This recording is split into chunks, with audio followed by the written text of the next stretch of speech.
Nefro Friends, ketemu lagi. Kali ini kita akan membahas pertanyaan nih.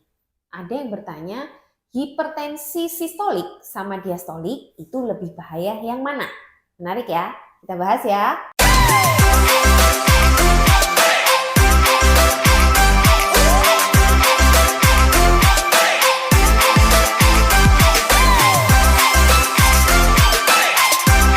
Pertanyaan yang sangat menarik.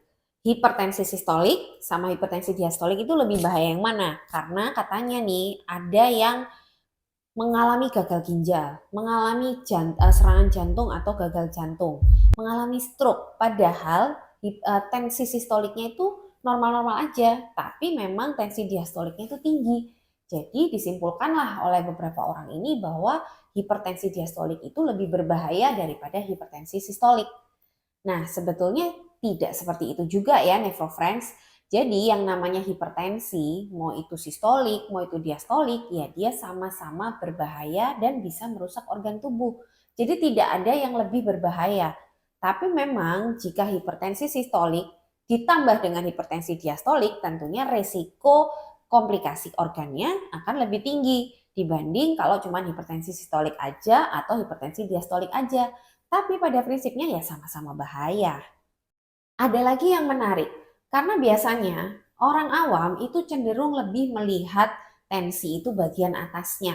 Ya, jadi hipertensi sistolik itu lebih familiar oleh awam. Pokoknya kalau tensi bagian atasnya normal, ya dia anggap tensinya normal, dia lupa lihat bawahnya.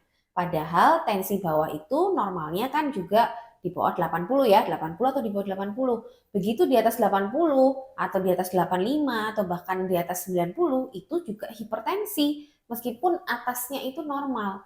Banyak sekali kejadian hipertensi diastolik ya, dan itu sudah pernah saya jelaskan nih di video saya yang ini. Jadi hipertensi diastolik itu paling sering terjadi pada orang-orang yang obesitas ya, orang-orang dengan gaya hidup yang tidak sehat. Kadang hipertensi sistoliknya tidak ada, artinya tekanan darah sistoliknya masih normal, tapi tekanan darah diastoliknya itu cenderung tinggi. Atau sejak awal dia memang sudah punya hipertensi sistolik dan diastolik, tapi sudah mencoba mengubah gaya hidupnya, sudah minum obat-obatan hipertensi, tapi yang turun dengan cepat hanya hipertensi atau hanya tensi sistoliknya aja, sedangkan diastoliknya itu bertahan tinggi. Nah, diastolik bertahan tinggi ini kadang orang nggak aware karena dia menganggap oh sudah dari 150 udah jadi 120, tapi dia tidak melihat tensi diastoliknya. Itu sering sekali terjadi. Oleh karena itu, untuk memudahkan Nefro Friends untuk melihat perkembangan tekanan darah ya, itu jangan ragu untuk selalu mencatat. Saya pernah ajarkan tentang home blood pressure monitoring, ada nih di video saya yang ini ya. Jadi home blood pressure monitoring itu kalian mencatat tekanan darah yang diukur 2 kali sehari, yaitu pada saat pagi hari bangun tidur dan malam hari sebelum tidur. Jadi di situ dicatat dua-duanya atas dan bawah, terus dihitung rata-ratanya.